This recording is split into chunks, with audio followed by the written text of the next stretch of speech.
iniciamos el capítulo primero, los numerales del 198 al 231. Creo en Dios. Este comienzo de nuestra profesión de fe, el creo en Dios, encierra absolutamente todas las verdades que a lo largo del credo se van explicitando. Ese creo en Dios lo encierra todo. Y en la medida en que lo vamos a explicar, lo vamos a comprobar. Cuando yo digo creo en Dios, estoy hablando de ese que es el primero y el último. Cuando decimos que Dios es el primero y el último, como primero es la causa de todo. De Él proviene todo. Sin Él no se hace ni existe nada. Y como último es el fin hacia el cual debe tender todo. Es la meta última de todo movimiento, de todo pensamiento, de todo ser, de toda circunstancia. Todo conduce a Él. Al decir creo en Dios, en ese Dios está encerrada la Santísima Trinidad, porque Dios es uno y trino. En Él está todo. Por esto, esta afirmación, creo en Dios, es la más fundamental. Y por eso no se debe reducir a unas meras palabras, sino envuelve toda una vida, todo un comportamiento continuado y estable. Porque no es que yo digo creo en Dios con mis palabras, pero luego con mis hechos estoy negando lo que ese mismo Dios afirma. Porque si yo niego lo que Él afirma o dudo de lo que Él dice, pues eso creo en Dios es falso en mí. No tiene la fuerza de una profesión sincera. ¿Qué queremos decir cuando decimos creo en Dios? El catecismo, en todos sus artículos, nos empieza a desmenuzar, a explicitar cada uno de los atributos de Dios. Porque cuando yo digo creo en Dios, estoy diciendo que creo en todo lo que Dios es. Por eso en el artículo 203, cuando Moisés le pregunta a Dios, le pide que le dé su nombre, cuando Dios le dice yo soy el Dios de tus padres, el Dios de Abraham, el Dios de Isaac y el de Jacob, y Él lo envía en el Éxodo 3 del 13 al 15, ¿no? Moisés le dice, si yo voy a los hijos de Israel y les digo, el Dios de vuestros padres me ha enviado a vosotros, cuando me pregunte cuál es su nombre, ¿qué le responderé? Moisés le está pidiendo a Dios que le diga su nombre, que le revele su nombre, y Dios se lo contesta y le dice, así dirás a los hijos de Israel, yo soy me ha enviado a vosotros. Este es mi nombre para siempre.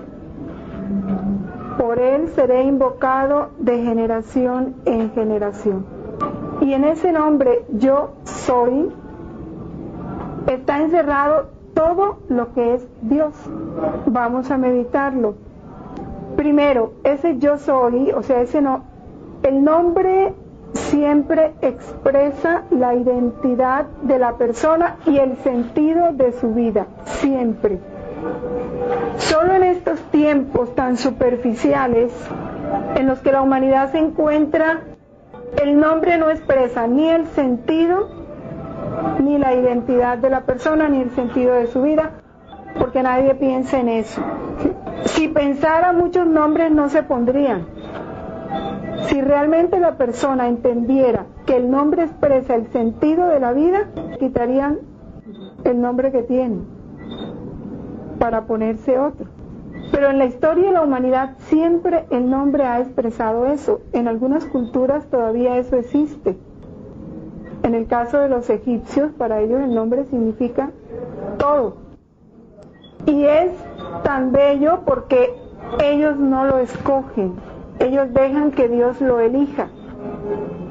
Por eso los cristianos hacen una ceremonia previa al bautizo para escoger el nombre. Entonces en la familia escogen varios nombres teniendo en cuenta, ¿sí?, lo que ellos piensan que puede ser para esa vida, ¿no?, que puede expresar el sentido de la vida de ese niño o su identidad. Por eso siempre escogen nombres de santos, nombres que tengan que ver con algo de Dios. Pero luego llega el sacerdote y dentro de una ceremonia invoca a Dios para que Él, que conoce todo el proyecto que Él tiene sobre ese ser, escoja el nombre que le corresponde de acuerdo a sus designios. Y después de hacer esa oración, en donde los corazones de los papás y los familiares están a la expectativa de lo que Dios quiere para esa criatura, entonces el sacerdote escoge a quien quiere, regularmente el menor de los que esté ahí presente, regularmente un niño, y van sacando las papeleticas que echaba la familia, y la última que quede, ese es el nombre que Dios quiere para ese niño, y ese se lo colocan, gústele o no le guste. Me tocó el caso de una mamá que no quería que al hijo se le pusiera Malak. Malak significa ángel, porque se usaba mucho y ella no quería un nombre muy común, pero el papá quería Malak, y entonces le colocaron entre los papelitos Malak. Pues la primera vez quedó Malak, de último, y ella protestó, el sacerdote la complació y volvieron a hacer otra vez la suerte, volviendo a hacer los papelitos, y por segunda vez volvió a quedar Malak. Entonces el niño en Egipto, el niño quedó Malak. Por eso Dios, cuando Moisés le pide comunicarse, él dice, diles que yo soy, me ha enviado a vosotros. Yo soy el que soy. En ese yo soy está expresado primero que todo lo que se llama la aceidad.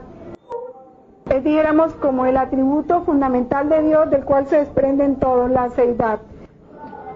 Con ese, aceidad. ¿Qué significa la aceidad? La aceidad significa que Dios es el ser en sí mismo. Él es, Dios es el ser en sí mismo. Todo lo demás que existe, se le comunica el ser, ¿no? Pero Dios no ha recibido el ser de nadie. Dios es en sí mismo, Él es, lo es todo, porque todo lo que existe, existe en Él, ¿sí? Todo lo que es o llega a ser algún día o fue, su ser lo ha recibido de Dios. No hay nada que exista fuera de Dios. En Él está la esencia del ser. De este atributo de Dios brota primero que todo su eternidad. Dios es, no tiene ni pasado ni futuro, ni principio ni fin. No está sometido al tiempo. En Dios no hay sucesión de actos. Dios vive en un acto único. Dios es el único, la unicidad de Dios. Dios es único, un solo Dios. ¿Por qué se habla de que Dios es único? Porque la esencia divina es incomunicable. Su esencia es incomunicable. Dios es único. Por eso le dice a Moisés y a todo Israel Volveos a mí y seréis salvados, confines todos de la tierra, porque yo soy Dios. No existe ningún otro. Ante mí se doblará toda rodilla y toda lengua jurará diciendo, solo en Dios hay victoria y fuerza. Miren esto, solo en Dios hay victoria y fuerza. Solo en Dios. No podremos obtener ningún triunfo, ninguna victoria sobre nada, ni sobre el pecado, ni sobre las miserias, ni sobre los hombres. Solo en Dios hay victoria y fuerza. Dios es el único Señor. Cuando hablamos de único Señor, hablamos de ese señorío de Dios. Dios es el Señor. Decir que Dios es el Señor, el dueño, es inmediatamente ponerme yo en la actitud del servidor, ¿sí? Él es el Señor, yo soy el servidor, su servidor. Si Él es el Señor y Él es mi dueño, yo soy su propiedad. Luego Él tiene todos los derechos sobre mí. Yo no tengo ningún derecho. La consideración de esto, Dios es el único Señor. Me tiene que llevar a mí, en mis relaciones con Él, a tratarlo como tal. Mi obediencia, mi sumisión, mi docilidad a Dios. Amarle con todo el corazón, con toda el alma, todo el espíritu, todas las fuerzas. Ese todo es muy importante, porque no admite división, no admite separación. No es que una fuerza se la dedico a Dios y otra fuerza se la dedico a mi hogar. No es que una fuerza se la dedico a Dios y otra fuerza a mi trabajo. Es un rato para Dios y otro rato para mis cosas. No, miren que habla de totalidad, todo el corazón. Todo el amor de mi corazón tiene que ser para Dios, todo. Y todo lo que yo ame, todo lo que hay en mi corazón de afecto, tiene que ser en Dios. Yo a las criaturas las debo amar por Dios y para Dios. Todo afecto que esté fuera de Dios, que me aparte de Dios, que me impida vivir en Dios, debe ser eliminado del corazón, porque no se está cumpliendo en mí esto. No le estoy amando con todo el corazón, con toda el alma. Por eso ninguna actividad espiritual debe referirse a otra que no sea Dios. Ni siquiera buscar a través de la actividad espiritual mi propia santidad, ni siquiera eso. Su gloria. Amarlo y servirlo, no más. Lo que a mí me corresponda no me ha de interesar. Lo que de allí resulte para mí no me ha de interesar. Cuando los grandes santos han comprendido esto, es cuando dicen, ni te amo por el cielo que me has prometido, ni dejo de ofenderte por el infierno que me tienes prometido. Ninguna de esas dos cosas me mueve. Solo me mueves tú, Él, como único Señor. Y cuando digo Dios es el Señor, se lo digo a Dios Padre, se lo digo a Dios Hijo, Jesús es el Señor. Y el Espíritu Santo es Señor y dador de vida. El señorío es de la Trinidad en mí, sobre mí. Por eso el Concilio de Letrán, cuando declara el misterio de la Trinidad, dice: creemos firmemente y afirmamos sin ambajes que hay un solo verdadero Dios, inmenso e inmutable, incomprensible, todopoderoso e inefable, Padre, Hijo y Espíritu Santo, tres personas, pero una esencia, una substancia o naturaleza absolutamente simple. Y nos detenemos en el segundo atributo de Dios. Fuera de la unicidad está la simplicidad. Antes de hablar de la simplicidad, quiero hacerles esta aclaración, ¿sí? Todos estos atributos de Dios no están como separados. En Dios no son distintos. No es que Dios sea inmutable, eterno, ¿sí? Como si tuviera muchas cualidades. No. En ese yo soy está todo de uno solo. En Dios no hay divisiones. En Dios no hay separaciones. En Dios no hay clasificaciones. Porque todos los atributos de Dios forman parte de su esencia. Nosotros somos los que los separamos, ¿sí? Y los clasificamos para poderlos entender, dada la limitación de nuestra naturaleza, que como hombres necesitamos esas clasificaciones. Entonces decimos para nosotros que Dios es inmutable, que Dios es eterno, que Dios es único, pero en Dios eso es una sola cosa en su esencia. Yo no puedo decir Dios es bondadoso, Dios es la suma bondad, ¿sí? Dios es bondad. Dios es eterno, no, Dios es la misma eternidad. Y en esa eternidad están todos los atributos. Cuando yo digo eternidad, en Dios, en esa eternidad está encerrado todo. Cada atributo encierra todos los demás. Para nosotros es que se clasifican para poderlos entender. Esto se explica en cuanto que Dios es simplísimo. ¿Qué significa que Dios es la simplicidad? Que en Dios no hay divisiones, no hay partes, no hay clasificaciones, ¿sí? Dios no es un ser compuesto, porque todo ser compuesto es posterior a las partes. Para tú componer un ser compuesto, ¿sí? Se requiere que primero exista una parte y otra parte y luego esas dos partes la unen. Esos son los seres compuestos. Dios es simple. En Él todo se reduce a su esencia. El Dios vivo. Vamos al numeral 205, ¿no? Yo soy el Dios de tus padres, Dios de Abraham, Dios de Isaac y Dios de Jacob. Miren que dice yo soy. Y le está hablando a Moisés en un momento en que ya Abraham, Isaac y Jacob no existían. Dice yo soy, no dice yo fui el Dios de tus padres, yo soy. Es la permanencia de Dios.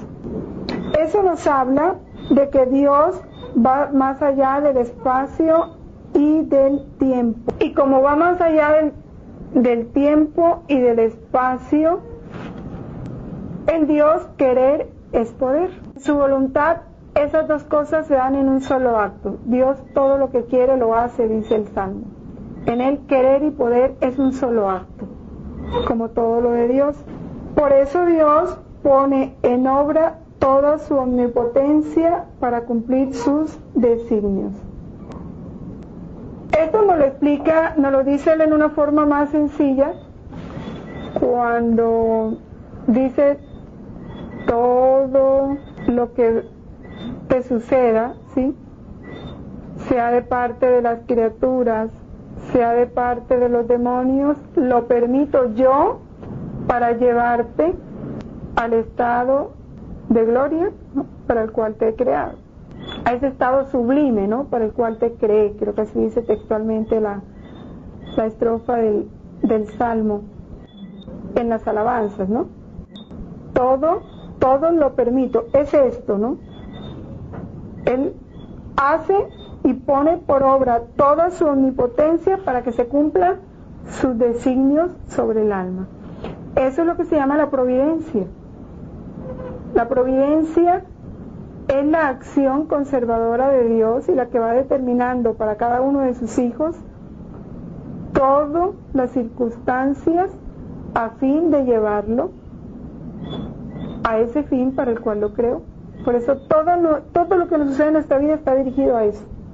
Por eso todo lo permito para bien, ¿no? Son varias formas de decir lo mismo. Ese yo soy el que soy, que es Yahvé, expresa lo que Dios es misterio.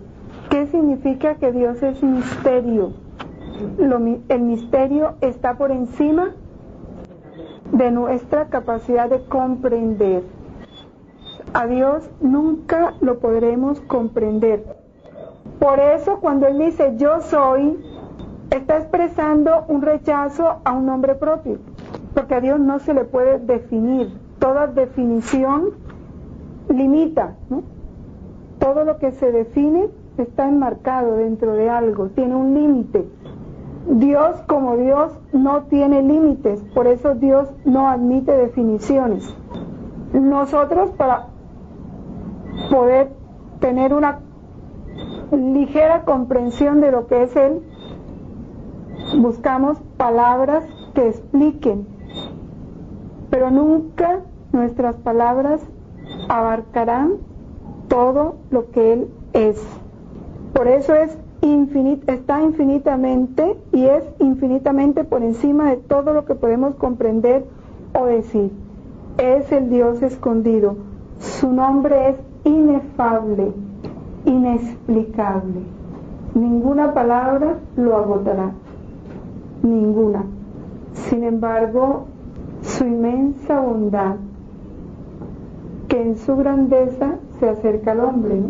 Eso solo es suficiente para ver qué grande es Dios. Otro de los atributos que encierra su nombre es la fidelidad. ¿Sí? En el 207, vamos a seguir el orden que tiene el catecismo. ¿Qué significa que Dios es fiel? Cumple estrictamente tanto sus promesas como sus amenazas. Entendamos como amenaza esas advertencias, ¿no?, de ese papá. Por eso Él es fiel en todas sus obras, lo dice el Salmo 144 en el versículo 13. Y esta fidelidad de Dios es el fundamento de nuestra esperanza. Por eso el alma llena de esperanza es como esa columna inconmovible, expuesta a la intemperie, pero permanece firme, porque su apoyo está en las promesas y en la palabra del que es fiel. Dios es la fidelidad en sí misma. Nosotros no somos fieles. El hombre en sí mismo es infiel. El hombre es en su naturaleza lo que Dios no es. Dios es fiel, el hombre es infiel. Nuestra fidelidad va en razón de nuestra unión con Dios. Por eso los que se juran fidelidad se lo juran apoyados en Dios. Toda promesa de fidelidad entre los hombres hecha fuera de Dios termina en infidelidad, porque solo Dios es fiel. Su fidelidad, que es de siempre y para siempre, valedera para el pasado. Yo soy el Dios de tus padres, Éxodo 3:6. Como para el porvenir, yo estaré contigo. Dios está siempre allí, presente junto a su pueblo. Por eso decir que Dios se olvidó de mí, que Dios se alejó de mí, que no siento a Dios, ¿qué importa que no lo sintamos? Pero sabemos que está en nosotros, con nosotros. Es su promesa: yo estaré contigo hasta el final de los tiempos. Nada lo aparta de nosotros, nada, ni nuestra miseria, ni nuestro pecado, ni siquiera nuestra misma infidelidad. Porque así nosotros seamos infieles, Él permanece fiel. Su santidad, en la esencia de Dios, Dios es espíritu purísimo, santo. Él es el santo. Él es la santidad misma. Hablar de santidad en Dios, no hay en Él la menor sombra ni de maldad, ni de pecado, ni de imperfección. Por eso hablar de Dios airado son formas de hablar nuestra para entenderlo, pero en sí mismo eso no se da en Dios. O decir que Dios se arrepintió, la Biblia dice que en el diluvio, ¿no?, que Él se arrepintió de haber creado la humanidad. Son formas de hablar, Pero en sí mismo, en Dios, nada de eso se da, porque en Él no cabe la imperfección. El Salmo 44 en su versículo 5 lo dice: amaste la justicia y aborreciste la iniquidad. Y Mateo 5:48, una cita muy conocida: sed perfectos como mi Padre es perfecto, sed santos como mi Padre es santo. Ante esta santidad, ¿sí?, siempre el hombre experimenta su pequeñez. Para el hombre poder decir creo en Dios con toda la fuerza de su ser, siempre se tienen que dar en él la conciencia de esas dos verdades, ¿no? La santidad de Dios y su nada. Siempre que el hombre entra en, dijéramos, la meditación, la conciencia de esa santidad, siempre experimentará su bajeza, su nada, su pequeñez. Pero al mismo tiempo, esa experiencia de la santidad de Dios y de su pequeñez lo arroja o lo lanza a la confianza. Porque siendo Dios santo, no puede aborrecer ni lo malo, ni lo pequeño, ni lo imperfecto. Estas experiencias las vivieron Moisés en la zarza ardiendo, que se cubre el rostro delante de la santidad de Dios. Isaías también: ay de mí que estoy perdido, pues soy hombre de labios impuros. Pedro, cuando descubre que es el Señor: aléjate de mí que soy un hombre pecador. Pero precisamente porque Dios es santo, puede perdonar al hombre, y este conocimiento es el que lleva al hombre a la confianza. Oseas tiene en el capítulo 11, versículo 9, algo que recordarlo llena mucho de confianza. Yo soy Dios, no hombre, en medio de ti, yo el santo, no ejecutaré el ardor de mi cólera. Están pidiendo castigo para el pueblo, y él dice: no ejecutaré el ardor de mi cólera, porque yo soy Dios, no hombre, en medio de ti, yo el santo. En Dios no hay venganza, siempre hay misericordia. Y los castigos son misericordia. El máximo grado de su misericordia son los castigos y se llaman justicia. Pero su justicia y su misericordia se identifican. Como se identifica el castigo con el amor en los padres de la tierra. No castigan por venganza, castigan por amor, para hacer el bien. El Primera de Juan, en su capítulo 3, versículos 19 y 20, tranquilizaremos nuestra conciencia ante Él en caso de que nos condene nuestra conciencia, fíjense. Porque Dios es mayor que nuestra conciencia y conoce todo. Cuando nuestra conciencia nos intranquiliza, es Él, ¿sí? Por eso dice: venid a mí los que estáis cansados y agobiados. No solo habla de un cansancio físico.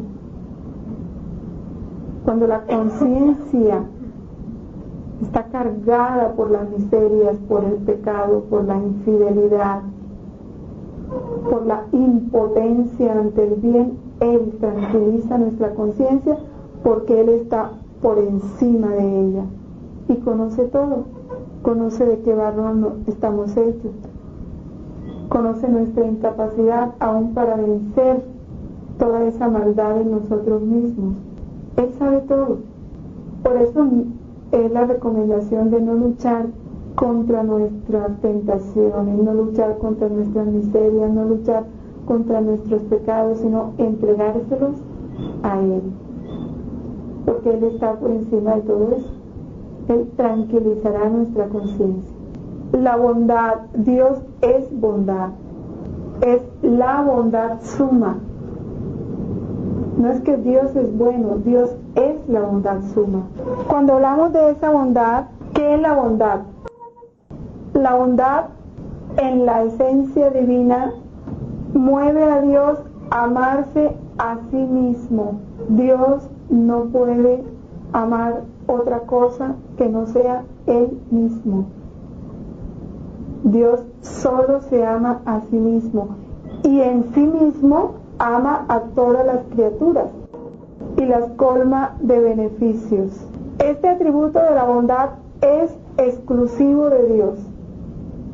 Por eso Jesús nos lo enseña en el capítulo 18 de San Lucas, en el versículo 19. Vamos a leerlo textualmente. Lucas 18, 19.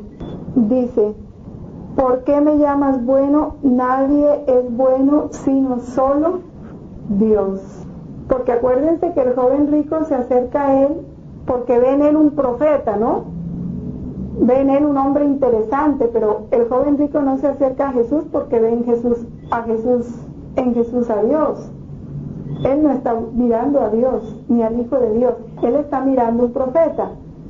Y como le dice maestro bueno, Jesús le rectifica y le dice: ¿por qué me llamas bueno? Si bueno solo es Dios. La bondad es exclusiva de Dios. Solo Dios es bueno. Esa bondad se manifiesta de muchas formas en nosotros. En Dios es una sola cosa, no lo olvidemos. Esa bondad se traduce amor, se traduce liberalidad, se traduce ternura, se traduce misericordia, paciencia, mansedumbre, clemencia. Se dice de muchas maneras. Fíjense, y a lo largo de toda la Biblia uno va descubriendo esa bondad de Dios. Después de todos los milagros que Él hizo con el pueblo en Egipto, que fueron portentos de amor, de bondad, de potencia, y cuando Moisés sube al monte y se demora, ellos que han experimentado la bondad de Dios, su poder, su predilección por ellos, porque es que fue mucha la predilección que Dios mostró por el pueblo por los hebreos en Egipto, se olvidan de Él y hacen un becerro de oro que saben ellos que eso desagrada a Dios. Dios, pese a eso, que decide exterminar al pueblo, y Moisés implora la misericordia para el pueblo. Es hermoso porque ¿quién ora en Moisés para decirle a Dios que no destruya a los hebreos? Es el mismo Dios. Es el Espíritu de Dios que clama en Moisés para pedir misericordia para su pueblo. Y Dios acepta marchar en medio de un pueblo infiel, manifestando así su amor, o su bondad, o su misericordia, que es lo mismo. Acepta marchar en medio de un pueblo infiel. Es lo que ha hecho en cada una de las vidas nuestras. ¿Acaso cuando Dios, en su acto único y eterno, determinó el número de hijos que iban a conformar esta humanidad, dentro de los cuales estamos nosotros, en ese acto único y eterno, Dios miró toda nuestra vida, toda, y ahí nuestros pecados, nuestras infidelidades, nuestras traiciones, las gracias que no íbamos a aprovechar, ¿verdad? Sin embargo, no por eso no nos creó, ni dijo como este va a ser así, no. Lo que hizo con el pueblo hebreo es lo que ha hecho con cada uno de nosotros. Él aceptó caminar en nuestra vida pese a nuestras infidelidades y a nuestros pecados y a nuestras traiciones, manifestándonos así su amor. Por eso, cuando Moisés le pide ver su gloria, él le dice: yo haré pasar ante tu vista toda mi bondad y pronunciaré delante de ti el nombre de Yahvé, el que es. Y el Señor pasa delante de Moisés y proclama: Yahvé. ¿Cómo se define él? Dios misericordioso, clemente, tardo a la cólera, rico en amor y fidelidad. Éxodo 34, del 5 al 6. Por eso ese yo soy lo expresa todo, ¿no? Ese Dios que permanece a pesar de la infidelidad y del pecado de los hombres y del castigo que merecemos, mantiene su amor por 1000 generaciones. Su amor nunca ni disminuye, ni se cambia, seamos nosotros lo que seamos. Y esto es lo que nos lleva a ser misericordiosos con los demás. Puede ser el hombre más perverso que se pueda conocer en toda la historia de la humanidad, que blasfema contra Dios, que hace las mayores maldades. Dios lo ama. Y cualquiera sean sus pecados, el amor de Dios no disminuye para él.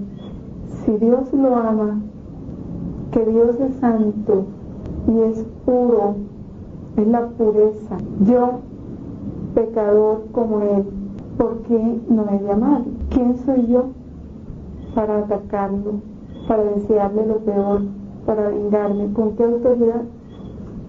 Si Dios no se ha vengado de mis maldades y ha perdonado mis pecados, ¿por qué yo no lo puedo hacer con él? Dios es rico en misericordia a tal punto, ¿no?, que nos dio a su Hijo para librarnos del pecado. Por eso dice, ahí entendemos más profundamente esta cita de Juan 8:28, cuando hayáis levantado al Hijo del Hombre, entonces sabréis que yo soy. Y ese yo soy encierra todo lo que estamos viendo. La eternidad y la inmutabilidad. Esa eternidad también expresa su infinitud, ¿no? En Dios están todas las perfecciones en grado sumo, ilimitado. En su inmutabilidad, Dios no está sujeto a cambiar ni su ser ni sus designios. Todo lo que sucede, Él lo tiene previsto y determinado desde toda la eternidad. No puede recibir ni perder imperfección, porque Él es, ¿no? Él es. Como es, no es susceptible de perfeccionarse, porque Él es la perfección suma. Por eso en Él nada cambia, ni tampoco en Él entra nada imperfecto. No ha tenido principio ni tiene fin. No puede no existir, es un ser necesario porque es el ser en sí mismo. Vive en un eterno presente igual acto único. El eterno presente es el mismo acto único en el que tanto hemos meditado. Todo lo abarca de una sola mirada. Por eso, cuando vienen todos estos razonamientos de que entonces, si Dios sabía que yo me iba a condenar, ¿para qué me creó? Entonces, si ya Dios lo tiene todo determinado, entonces ¿para qué me afano? No, porque el hecho que se diga que ya Dios lo tiene determinado es porque Él de una sola mirada lo abarca todo. El hecho de que Dios sepa que un ser se va a condenar porque su sabiduría infinita desde toda la eternidad en ese acto único y eterno conoce todos sus actos, ¿verdad? Y el uso que Él va a hacer de la libertad que Él le ha dado. Por eso Dios de una sola mirada ve todo lo del hombre, desde el comienzo hasta el fin.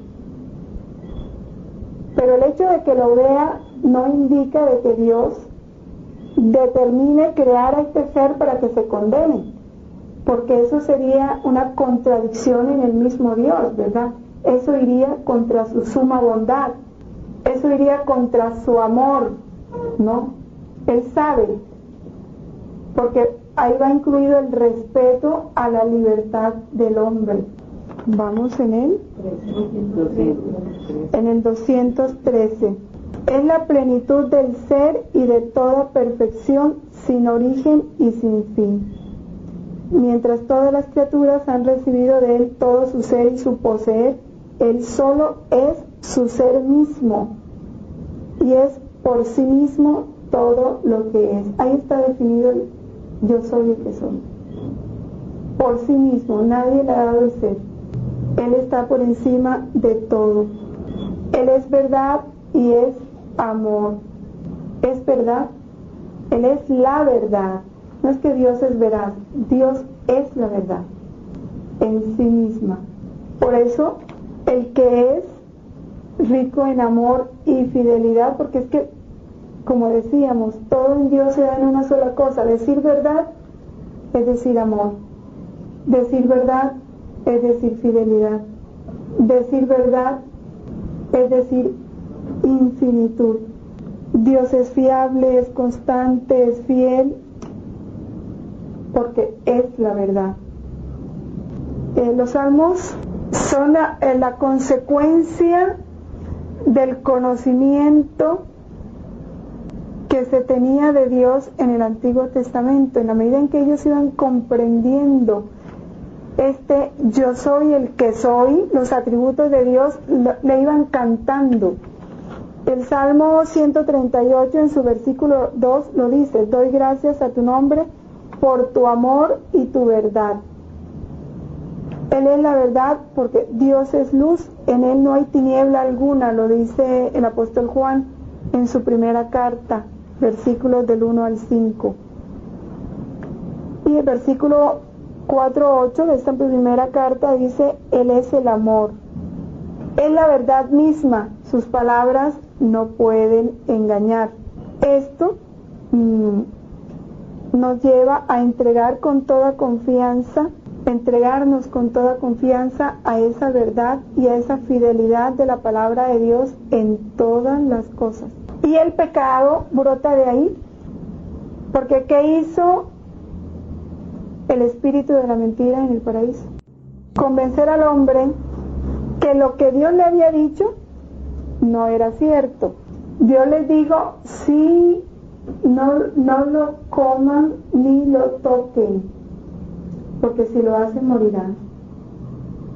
Y el espíritu de la mentira le dijo: no, eso no es cierto. Y es lo que ocurre hoy. Dios dice: no te inquietes, y el hombre vive inquieto. No te afanes, bástale a cada día su propio afán, y el hombre vive angustiado por el futuro, por lo que va a venir, por lo que va a pasar, por lo que va a ocurrir, porque Dios dice: niégate a ti mismo, y el mundo dice: no, tienes que afirmarte, tienes que buscar tu autoestima.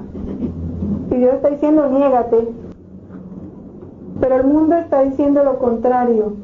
Dios está diciendo: toma tu cruz, y el mundo está diciendo: huye de la cruz. Se las ha ingeniado para contradecir la verdad de Dios.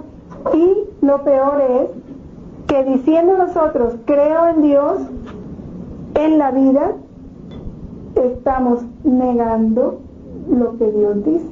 Porque ese creo en Dios no abarca en nosotros lo que debe abarcar. Hablamos del mundo, ¿no? La verdad de Dios es su misma sabiduría, que rige el orden de la creación y el gobierno del mundo. Dios gobierna el mundo. No hay circunstancia, no hay hecho de la historia que se, dijéramos, escape al conocimiento y a la voluntad de Dios. Todo cae dentro de sus designios. Si Dios lo permite, es para bien. Porque perfectamente Él puede impedirlo, como ha impedido tantas cosas. ¿Cuántas cosas? Él gobierna, ¿no? Y en la historia de nuestra vida yo creo que todos tenemos muchos ejemplos en que sentimos patentemente cómo Dios ha impedido que se realice algo. Y lo impide porque como Él es la bondad suma, como no es para bien, no lo permite. Así que todo lo que permite es para bien. Esa es la certeza que ha de dar fuerza a nuestra vida. La fe. De ahí brota la fe. De creer en esa suma verdad. en esa suma bondad, en esa fidelidad y omnipotencia. Porque si Dios no lo impide, no es porque no pueda, sencillamente es porque no quiere, porque Él todo lo puede. Dios es verdadero cuando se revela y su doctrina es una doctrina de verdad. Por eso, cuando envíe su Hijo al mundo, será para dar testimonio de la verdad. Juan 18:37. Y esto lo hace a lo largo de toda la historia de la Iglesia. Cuando Dios escoge con especialidad una criatura y le da misiones especiales y la dota de gracias especiales, lo hace para que ella dé testimonio de su verdad, para que explicite su verdad. No tiene otro objetivo, su verdad que es su amor, su verdad que es su poder, su misericordia. En 1 Juan 5:20 sabemos que el Hijo de Dios ha venido y nos ha dado inteligencia para que conozcamos al verdadero. Porque hablamos de que nos dio la inteligencia porque Él es la luz. Dios es amor. Cualquier amor de la tierra, el más grande, el que consideremos más perfecto, más admirable, es nada en comparación al amor de Dios. Por eso su amor es superior al que le puede tener un padre a su hijo. Lo dice Oseas capítulo 11, versículo 1. Es más fuerte que el amor de una madre a sus hijos. Vamos leyendo las citas. Bueno, más bien ustedes las consultan en su casa para que alcancemos a terminar. Isaías 49 del 14 al 15. Ama a su pueblo más que un esposo a su amada. Isaías 62 del 4 al 5. Porque Él es el amor. En Él están todo amor de la tierra, sale de Dios. El amor verdadero viene de Él. Porque solo Él es el amor. No hay amor que no tenga su origen en Dios. Y su amor infinito, eterno, inmenso, inmutable, misericordioso, vence las peores infidelidades. Por eso es tan hermoso en todos los salmos de las alabanzas que hablan de su amor. Dice: yo hago a un lado todas las miserias, todas las infidelidades. Cuando quiero hacer obras grandes en un alma, pongo a un lado todo. Y cuando dice: oh inicuo mundo, que me has querido desterrar de la faz de la tierra, pero yo iniciaré mi guerra de amor, y allí donde me han querido hacer la mayor guerra, allí estableceré mi trono de amor. Dios siempre vence a fuerza de amor. A fuerza de amor. Esa es su arma para doblegarnos, para atraernos. Esa es su victoria, el amor. Por eso llega hasta lo más grande. Tanto amó Dios al mundo que dio a su Hijo único. Su amor es eterno. En el profeta Jeremías, capítulo 31, versículo 3, con amor eterno te he amado. Por eso he reservado gracia para ti. Y como su palabra es eterna, es para cada uno de nosotros. Eso que le dijo el profeta Jeremías nos lo dice instante tras instante a cada uno de nosotros. En la primera de Juan, su capítulo 4, versículo 8-16, eso que tanto cantamos, Dios es amor, indica el ser mismo de Dios, es su esencia. Dios es amor, es bondad, eso está en su misma esencia.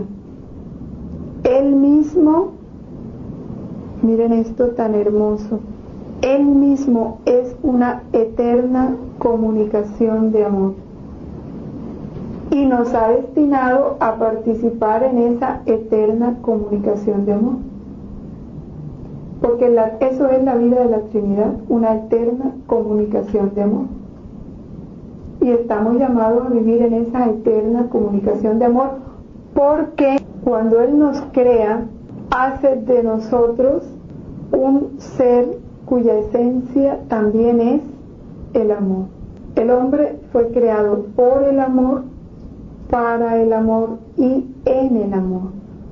Cuando decimos en el amor, estamos hablando de que la esencia del hombre también es el amor. ¿Por qué nos dio como esencia el amor? Porque precisamente nos ha destinado a participar en esa eterna comunicación de amor. Este creo que nosotros decimos tiene que expresarse de 4 formas, si no es falso, para que sea verdadero. La primera forma de expresar este creo es conociendo lo que debo creer. El conocimiento. Quien realmente dice creo, tiene que buscar conocer y profundizar cada vez más en eso que cree. Si no, viene lo contrario, que es la ignorancia. Ya una ignorancia culpable que lleva a la incredulidad. Y eso es lo que hace que se diga creo con las palabras, pero no con los hechos. Fundamentalmente es fruto del desconocimiento.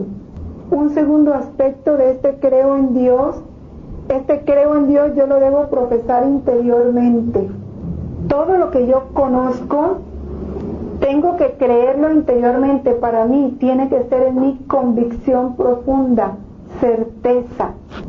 El no confesarlo, el no profesarlo interiormente, es lo que lleva a la infidelidad o a la herejía o a la apostasía o a admitir dudas voluntarias. Ahora, ¿qué es la herejía? No toda duda o toda negación de una verdad es herejía. Puede ser pecado contra la fe, pero no herejía. ¿Cuándo se puede hablar de herejía? Ya Silvia nos lo explicaba el sábado, cuando el Papa ha declarado o ha definido un dogma de fe. Ejemplo, María Corredentora, todavía no es dogma de fe. Quien dude o quien lo niegue puede estar pecando contra la fe, pero no es hereje. Habrá herejía cuando ya el Papa lo declare dogma, entonces sí. Ya declarado dogma, dudar o negarlo, ya sí se puede incurrir en herejía.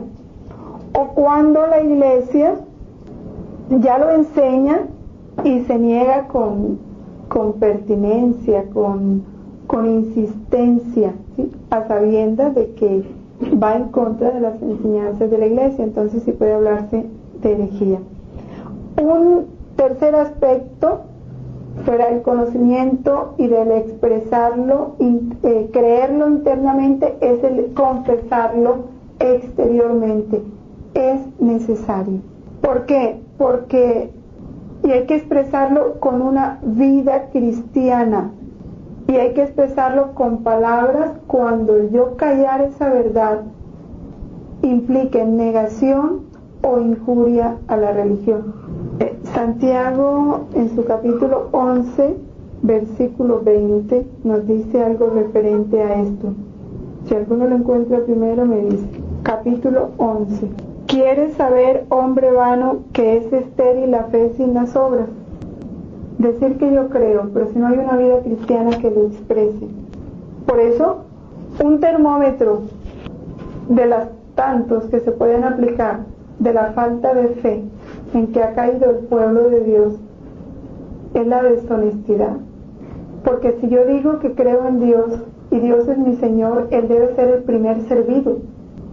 Entonces, si en tu trabajo te ponen en condiciones de ofender a Dios porque te obligan a un chantaje o a hacer jugadas sucias, al hurto disimulado, o a faltar al precepto dominical, absorbiéndote a unos domingos solo porque esa empresa necesita conseguir dinero, si realmente el hombre católico va a servir solo a Dios y él debe ser el primer servido, debe preferir a Dios antes que su trabajo, antes que obedecer a un hombre, debe obedecer primero a Dios.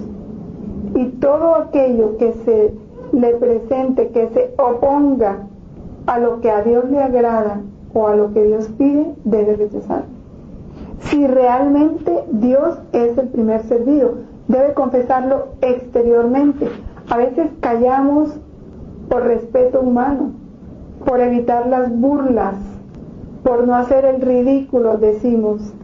Y entonces nos podemos hacer merecedores a lo que dice Jesús, Mateo 10:32. El que se avergüence de mí delante de los hombres, yo me avergonzaré de él delante de mi Padre. Este respeto humano puede llevarnos a la cobardía, a la falta de firmeza y valentía para manifestar nuestras convicciones. Las podemos tener interiormente, pero no solo basta tenerlas interiormente, hay que confesarlas exteriormente con valentía. ¿Es pecado mortal esto cuando nos hace omitir deberes graves o provocar escándalos? El respeto humano es el comienzo de la impiedad, de la incredulidad. Y ahora es una de las causas que más aleja a los hombres de Dios, el respeto humano. Se da mucho en los jóvenes. ¿Pero por qué se da en los jóvenes? Porque no se les acostumbra desde niños a las prácticas públicas de piedad. Debe acostumbrarse a que profese públicamente su fe a Dios. Antes bastara que el hombre supiera que el sacerdote va con el Santísimo y se daba a Dios la adoración requerida, se estuviera donde se estuviera. En las procesiones del Corpus Christi se suspendía el tráfico, se detenían, las personas salían a las puertas a adorar al Dios que pasaba. Y ahora la gente tiene que apartarse y el sacerdote hacerse a un lado para que los carros no lo atropellen. Y nadie hace sentir el respeto que Dios merece, por respeto humano, por cobardía, o sencillamente por indiferencia, porque se ha perdido, todo esto se ha perdido, a pesar de que se dice creo en Dios. También este creo en Dios no hay que exponerlo. No, yo tengo una fe firme, pero entonces se van por novelería a los cultos de las diferentes iglesias, ¿no? El mero hecho de que te vean entrar allí ya es un antitestimonio, y para uno que es débil puede ser motivo de escándalo o lo puede impulsar a hacer él lo mismo y caer él en la incredulidad por culpa tuya. Por eso el trato con los impíos, la iglesia no es que lo prohíba, pero por lo menos sí nos dice que no debemos participar de sus ritos y ceremonias religiosas. Solo cuando nuestra presencia es obligatoria, ¿no? Póngale el caso de que dijéramos, porque es una autoridad y tiene que estar presente allí o porque tiene que realizar su oficio, ¿sí? Pero de lo contrario no. Por eso yo no entiendo la presencia de un católico.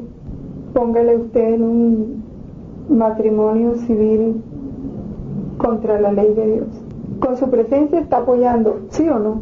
Por lo menos está aprobando.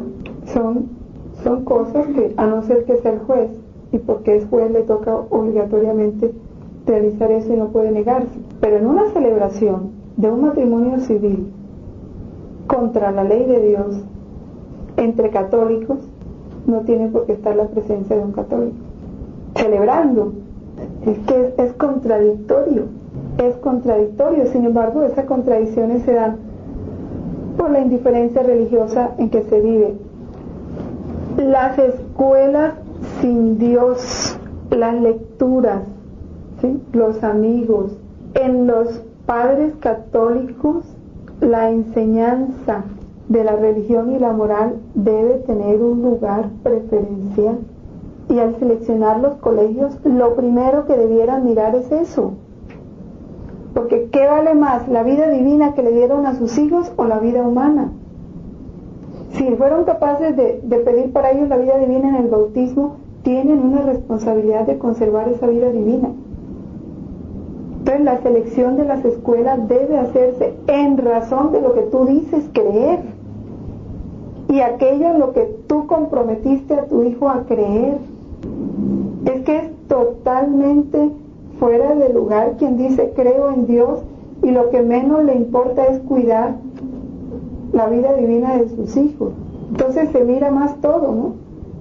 Categoría del colegio, que sea bilingüe o trilingüe, que tenga el mayor alto puntaje del IFEX, que tantos criterios humanos. ¿Y la vida divina? ¿Dónde queda? Bueno, esta fe, hablo de las malas lecturas porque ahorita hay muchos libros, hablan de muchas falsas teorías y muchos errores. Con un lenguaje cristiano enseñan muchos errores en razón de Dios, diciendo que están hablando de Dios. De eso hablaremos en la próxima clase, todos los errores que hay ahorita y las falsas teorías espirituales, pero erradas. Esta fe en el Dios único tiene que tener en nuestra vida unas consecuencias.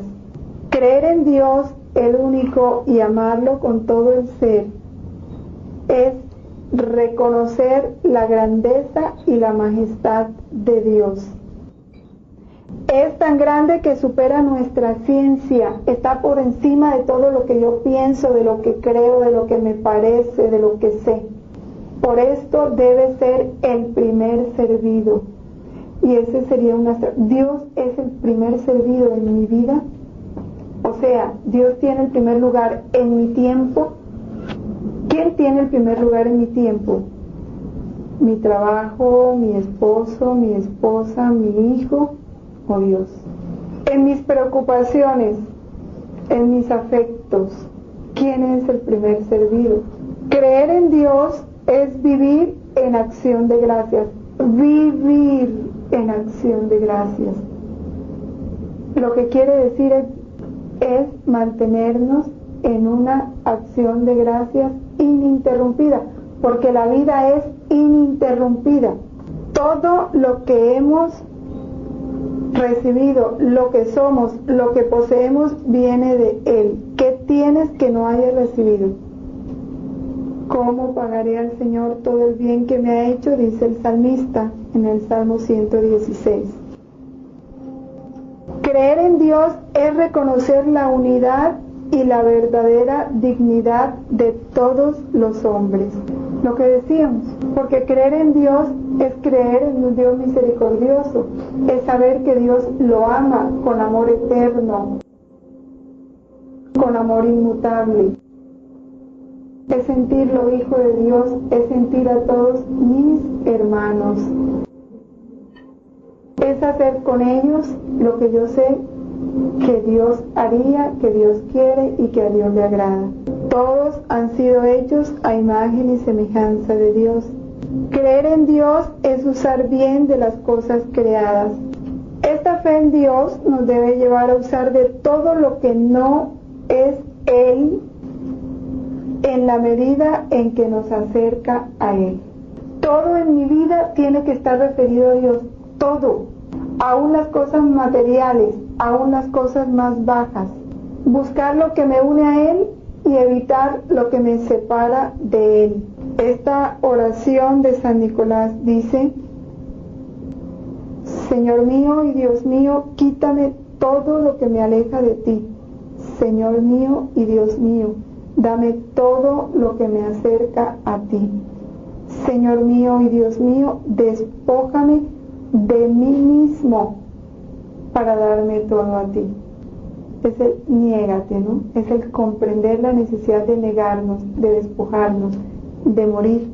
Creer en Dios es confiar en todas las circunstancias, confiar en Dios en todas las circunstancias, incluso en la adversidad. Y ese confiar en Dios es saber que Dios es amor y que me está amando.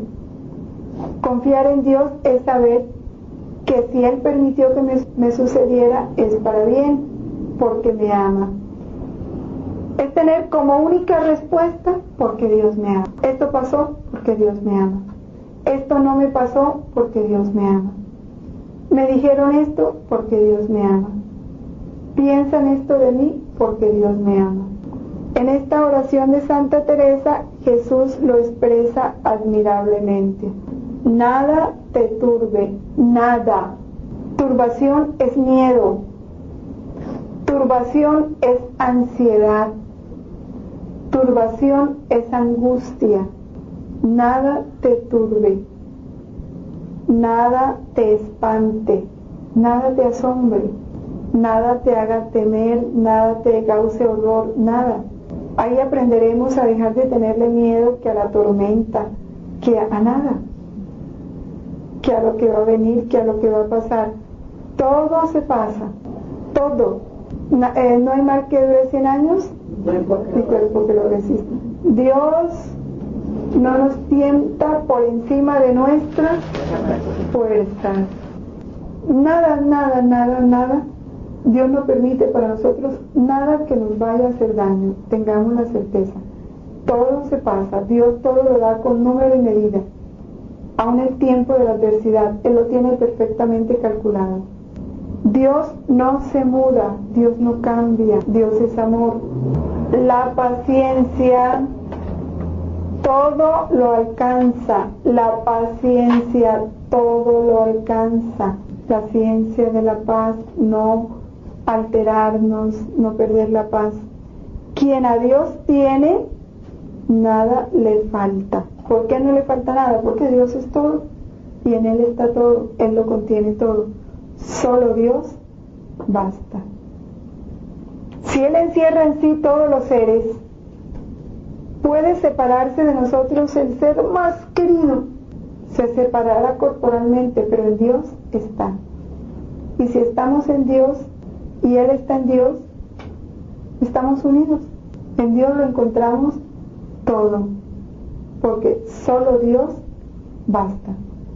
Solo Dios basta. Esta expresión ha de quedar así resonando en nuestro corazón. Bueno, gloria al Padre, al Hijo y al Espíritu Santo. Por los siglos de los siglos. Amén.